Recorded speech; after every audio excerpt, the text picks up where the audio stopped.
This is Abhishek from GadgetTools.com, and today we are going to give you an overview, a detailed overview of the phone pad, the ASUS phone pad, which is now available in India. It has been launched by ASUS at a price of around 15,000 Indian rupees, which is again quite pricey and quite comparable to a Nexus 7, which is already available here. This is how the device looks like. We have already done a hands-on review of this tablet at Mobile World Congress. You might have seen that. You can click on the annotation link to see that. Now in this video we are going to give you a detailed overview of this device. This device, as in the specifications if we talk about, we have an Intel Atom processor. The model number is Z2420. It is a 1.2 gigahertz processor, and this tablet is again very much different from Nexus 7. It has the Intel branding, that means it has the Intel processor. So there are some devices from ASUS which come with the Intel processor, and this is one of them. Difference between this one and the Nexus 7 is this one has a back camera which is a 3 megapixel camera at the back, and you have a front camera which is a fixed focus camera, and it is a 1.2 megapixel camera. As far as the battery of this device is concerned, you have 4270 milliampere hour lithium polymer ion battery, which will give you a battery backup of around 9 hours as per ASUS, and we will test that during our review. If we talk about the RAM, you have 1 GB of RAM, you have 8 GB of internal storage, and let me just show you how much that is actually available. If we take a look over the overall UI, the software interface, it has been optimized a lot to make it look different from the stock Android version. So you get stock Android version on Nexus 7, but on this device you have a slightly different version which is much more optimized to make it useful for the user. In the notification center you have the toggles for the Wi-Fi, mobile data, smart saving, everything, as well as you do have the shortcuts to actually go to the audio section. You do have some audio enhancement on this device which will definitely help you to get good audio quality, especially when it comes to headphones on this device, if not from the loudspeaker. And this device is running 4.1.2 as of now, and which is not the latest version of Android, but again this device again will get the latest version, as ASUS always put the latest version in the devices, and they push those versions as they are available. As far as the RAM is concerned, you have 1 GB of RAM. Let me just show you how much of that is actually available to the user. So here under the running system processes, this is the current status, the default status, in which we haven't installed any applications. So right now out of 1 GB you have 528 MB of RAM which is used, and 440 MB of RAM is free, and the device is fairly responsive and fast enough. If touch capacitor buttons, they are again within the home screen, within the screen, within the display, as you can see. And there is one more button which is over here, which is again a quick launch kind of a button which will allow you to run these applications in a small pop-up window. For example, if you want to run the calculator, you will be able to run the calculator without minimizing anything else. Let us suppose that you are browsing on web and you want to do some calculation. So you can do the calculation using this pop-up widget, which will automatically come up, and you can increase and decrease the size of this widget as well as per your needs. So other applications like browser, BuddyBuzz, with which you can actually chat on this device. You have calendar, countdown, dictionary, and all other useful applications which you can run in a pop-up window. You can also play a video in a pop-up window. For example, we can play this video right now, as well as you can do the browsing on a web page, or you can minimize this particular application and go to a different application. Again, if you click on the home button, all the applications including the pop-up window application will also get minimized. If I talk about the pre-installed application, this is how the pre-installed applications look like. These are all the pre-installed applications which you will get on this device. So again, you have Google Chrome pre-installed on this device, just like Nexus 7. I talk about the widgets over here. You do have all the kind of widgets over here, and you also have different widgets which are again optimized by ASUS, especially for this tablet. You have a phone pad widget which actually is an indicator of your battery. You can place this widget on the home screen, and then you will get to know about how much battery is actually left on your device. So apart from this, you do have other widgets in the device. You have these widgets which actually give you an indication of the date and time and the weather, which you can place on the home screen. And I do see a large number of widgets actually which are again very much optimized to give a very good, nice experience on this tablet to a user when he's using it. Some of the differences which I have noticed is the different UI which you see on this device. You have a very different UI which is again optimized by ASUS a lot to give you a better experience. You have a camera, a 3 megapixel camera, which you don't find in Nexus 7. We do have a Nexus 7 over here as well. This is my Nexus 7, and if I compare both of these devices together, together. On the back side, you have a rubberized finish on Nexus 7, whereas you have a metallic back on the ASUS PhonePad, and this one feels much more premium in hand as compared to this one. But again, this will tend to have some scratches over time, which this will resist to some extent. You have a 3 megapixel camera on the back of the ASUS PhonePad, and you have no camera over here. Whereas if we talk about the front camera, both of these devices have the front camera, and it is a 1.2 megapixel camera on both of these two devices. If I talk about the warranty, you get around 1 year of global warranty on ASUS PhonePad, which is again fairly good, and it comes in two colors, the titanium gray and champagne gold. This one is the champagne gold, as you can see. And one more thing which is different in the PhonePad as compared to the Nexus 7 is, if you remove this flap cover over here, let me just remove this, see a slot for the micro SIM card slot.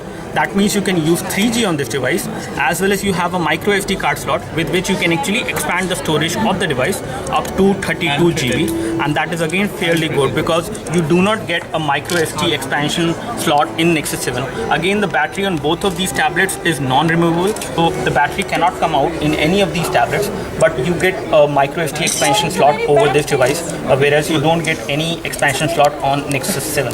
If we take a look over these tablets, on the bottom side, this is how the placement for the micro USB port for data syncing and charging, as well as for the audio, will look like.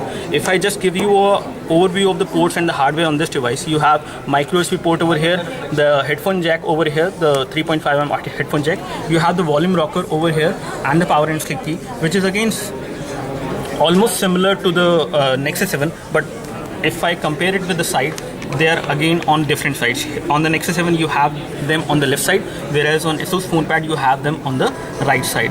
Loudspeaker, you have a fairly big loudspeaker on Nexus 7 over here, as you can see, whereas you have a small mesh for the loudspeaker over here. We will test the loudness on both of these devices during our review, and we will tell you which one is more louder. And if we take a look over the top, you have nothing over here, no part which will come out, or nothing which can be separated. But here we have a small part which actually comes out of the body, and this is actually not metal, this is metal, and this is actually plastic. So this plastic part will come out, and it will give you the option to insert a micro SIM, so that you can use 3G on this device while you are on the move, and you can insert a micro SD memory card to expand the storage of the device. And this is how both of these devices looks like. Let me just unlock both of these devices. So you have stock Android UI on Nexus 7, as you can see, whereas you get custom UI on ASUS PhonePad, and you also have an earpiece again for the phone calling. And if I talk about phone calling, this is how you will look like when you do a phone call. So it will actually cover your entire face. If you are okay with this kind of a concept, then you can go for this one, because this tablet will not only give you a mobility when it comes to internet usage, when it comes to application, when it comes to using internet, browsing web, watching videos, but it will also give you this functionality of doing a phone call. If we take a look over the storage option, first of all, let me just show you the storage. So as far as the storage is concerned, you have 8 GB of internal storage, and out of which around 4.47 GB is actually available. And if you take a look over the exact storage which is available after all the apps and pictures and audio data which comes pre-installed on the device, you get around 4.20 GB, which is again fairly low, but you can always expand the storage of the device up to 32 GB with a micro SD memory card. Now if we take a look over the display of the ASUS PhonePad, you have almost the same kind of display which you see on Nexus 7 as well as on PhonePad, and the display is much more brighter, which I see over here. If I show you the wallpaper in full screen, let me just get rid of this widget, and if I show you the wallpaper, this is a wallpaper, the high definition wallpaper, which is actually running on this device as home screen wallpaper, and it looks pretty good in terms of the overall color reproduction, the overall saturation of colors, and the contrast levels. If you take a look, I'm sorry for the reflection which might be coming right now because of low light over here, but again, if I give you my opinion, the display is pretty good, especially when it comes to viewing angles. Viewing angles are not very wide on this device, but again they are pretty good. As you can see, you can view the display from this angle as well as from this angle to some extent. Also, as you can see, this is how a high definition photo will look like on this device. If I talk about the colors of the photo, the details of the photo, they are rendered pretty well on this device. I see that the display, especially it is an IPS capacitive LCD display, it is pretty good when it comes to rendering of colors. And again, you won't see a full screen experience anywhere on the tablet because of these touch capacitive buttons which are there within the screen, so it will affect that. If you take a look over the keyboard keys placement, the keyboard has been again optimized to a great extent, and the overall design of this keyboard as well as the keys placement is little bit different as compared to the other Android devices including Nexus 7. So you will find a very different keyboard which you will get used to it once you start using it. So as you can see, the browser has actually loaded the website in the full desktop format. It has not even loaded the mobile format, and we do see this kind of artificial scrolling bar which I normally don't see in other Android browser which comes on other Android devices including Nexus 7. This is again pretty good and easy for you to do a kinetic scrolling, and it is pretty smooth. If I talk about pinch to zoom is working pretty fluid and fine on this device without any issues. And if I talk about double tap to zoom is again quite smooth, there is no problem.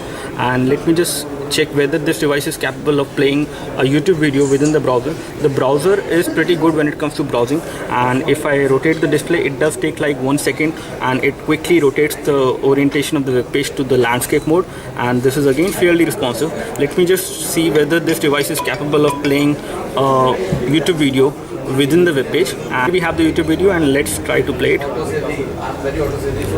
So as you can see, the video has started loading and it should play fine. So as you can see, the video is right now playing within the browser, so you can play videos within the browser. That is again another advantage which you will see, but this thing also happens in Nexus 7 as well. And if you want to view the video in full screen, and this is how you can take the video to view in full screen, but again this video won't run in full screen because of the touch capacitor button which will always take the screen area to some extent at the bottom or at in this way as well. So you won't see the video in full screen, you will see some kind of space which is normally used by these touch capacitor buttons. So this is how the video will look like. You have a very thin black bar at the top and you have a very wide black bar at the bottom, and I do not see any black bars on the left or the right, and this is how you will see the video on this device. Now this is how the camera UI looks like on this device, and you have a 3 megapixel camera at the back side which does not have flash, as you can see. And if I take some photos right now in low light, we have some low light over here, and we will take a photo of a black object and a white object over here.